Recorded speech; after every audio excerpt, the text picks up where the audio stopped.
প্রতারণা করেছে তার জন্য অবশ্যই আমরা তার ওপেন সমালোচনা করি। কারণ আজকে তিনি তিনটা দলকে ইস্টাবলিশ করে যাচ্ছেন, এই ক্যাটাগরি করে দিয়ে যাচ্ছেন, আর আমরা বিসি ক্যাটাগরি হয়ে গেছি। সুষ্ঠুভাবে জাতীয় নির্বাচনটা হোক, তার আগে আসলে আরেকটা গণভোট আয়োজনের প্রেক্ষাপট কি আছে? তাহলে এটা নিয়ে যদি আমরা রাস্তায় নেমে যাই, রাস্তায় আন্দোলন সংগ্রাম শুরু করি, এই মুহূর্তে আসলে দুটো ভোটের বাস্তবতা নাই। একটা ভোট সুষ্ঠুভাবে করা যায় কিনা সেটা নিয়ে যথেষ্ট সন্দেহ আছে। আজকে যে আমরা জাতীয় নির্বাচনের কথা বলছি, সেই জাতীয় নির্বাচনে যখন তফসিল ঘোষণা করবে সেই সময় চিত্রটা কি হবে আপনারা যদি একটু চিন্তা করেন। বিএনপির মতো একটা বড় দল, জামাতের মতো বড় দল, আমরা যারা আছি এখন যে অবস্থা দেখতে পাচ্ছি, বিএনপি জামাতের মতো বড় দলগুলো বা মিত্র সংগঠন যারা একসময় ফ্যাসিবাদের বিরুদ্ধে যুগপথভাবে লড়াই করেছে, ঐক্যবদ্ধভাবে লড়াই করেছে, আজকে তারা একজন আরেকজনের বিরুদ্ধে বলতে গিয়ে বিদ্বেষ ছড়াচ্ছে।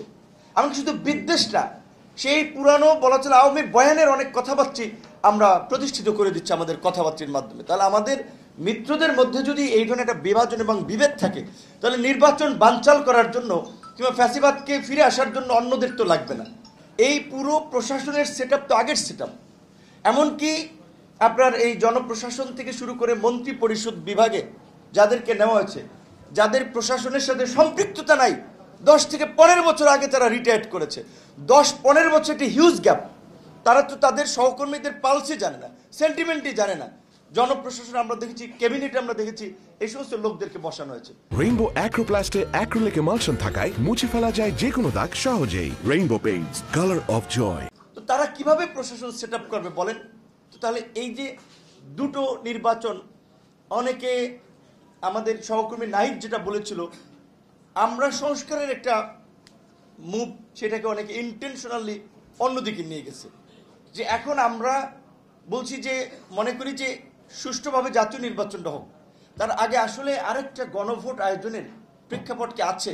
তাহলে এটা নিয়ে যদি আমরা রাস্তায় নেমে যাই, রাস্তায় আন্দোলন সংগ্রাম শুরু করি, ডক্টর মোহাম্মদ ইউনূস আমাদের সাথেও যে প্রতারণা করেছে তার জন্য অবশ্যই আমরা তার ওপেন সমালোচনা করি। কারণ আজকে তিনি তিনটা দলকে ইস্টাবলিশ করে যাচ্ছেন, এই ক্যাটাগরি করে দিয়ে যাচ্ছেন, আর আমরা বিসি ক্যাটাগরি হয়ে গেছি।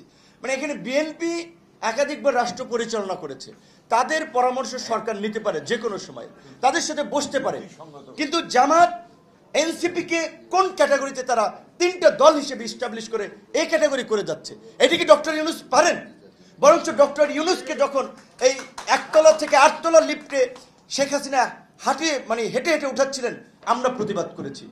আমরা তো সেদিন ইউনূস সাহেবের কাছে কোনো সুযোগ সুবিধার জন্য যাই নাই। আন্দোলনে কি জোনায়েদ সাকি আমাদের কন্ট্রিবিউশন কম আছে? আমরা লাঞ্ছিত কম হয়েছি? তাহলে সরকার কেন এই ক্লাসিফিকেশনটা করলো? তাহলে আমাদের সাথে প্রতারণা করেছে না? আমাদের যে বিশ্বাস, শ্রদ্ধা, ভক্তি নিয়ে আমরা তার প্রতি আস্থা রেখেছিলাম, আজকে 1 বছরের শেষ দিকে তিনি কোন দিকে নিয়ে যাচ্ছেন আমরা তো শঙ্কায় আছি। 111 পেয়েছিলেন না? তো সেই জায়গা থেকে আমরা এখনো সংকটের মধ্যে আছি। তো এই সংকট থেকে উত্তরণে আমাদের একটা নির্বাচনের দিকে যেতে